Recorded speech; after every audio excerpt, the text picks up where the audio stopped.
According to the internet, Winston Churchill once said, "History will be kind to me. I know this because I intend to write it."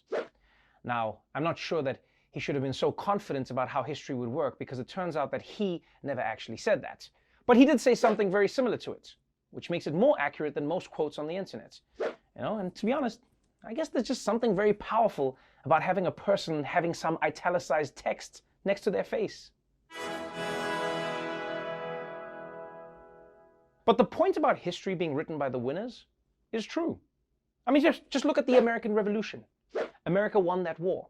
So history teaches it as a fight for freedom against the tyranny of England. But best believe, if England had won the war, well, history would be about how they put down a riot by a bunch of cheating thugs. "These domestic terrorists threw our tea into Boston Harbor while dressed as Native Americans, which, aside from being criminal, is very problematic." And if history is taught by the winners, nobody in America is winning more than white people, which is why so much of what's in schools has been from their point of view.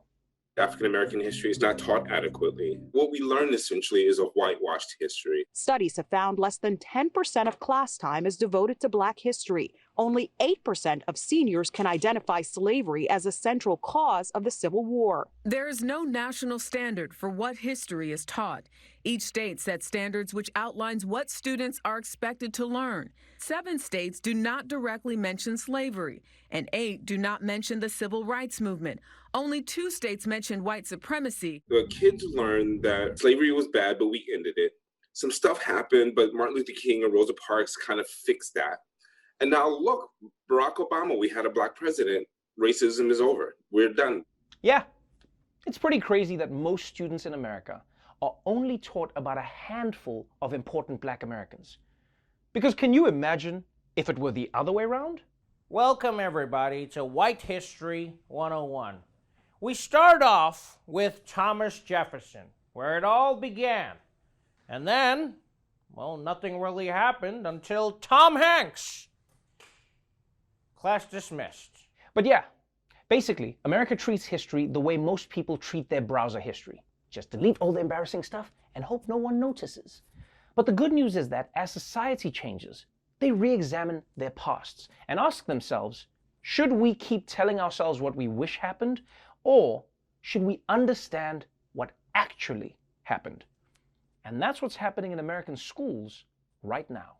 Students are asking their school administrators to incorporate anti-racist education into their curriculum. They aim to have books written by a person of color, and their life struggles are required part of the curriculum. In North Carolina, a committee of social studies educators proposed that the term systemic racism should be included in the state's curriculum standard. California State Board of Education has created the nation's first statewide model for ethnic studies curriculum at the high school level. Education officials say that kids do need to learn about discrimination and oppression that textbooks often overlook. A lot of times in school, you don't see a big representation of Black history. I see comments all the time saying, I learn more on TikTok than I do from my own school. Yeah, that's how much education is lacking in America. Kids are going to TikTok to learn, which is insane. Social media isn't supposed to be a school. It's supposed to be where you post stuff that gets you suspended from school. And I'm not saying you can't learn about history on TikTok.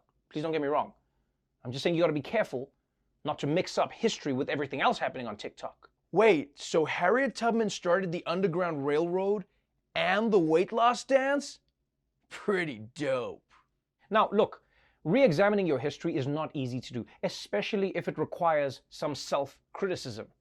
In many ways, writing history is like a breakup. Each person wants to tell the story about how they were the one who was right and the other person was an asshole. It feels better to say, she wasn't nice to my family, as opposed to, she found out about my secret second wife.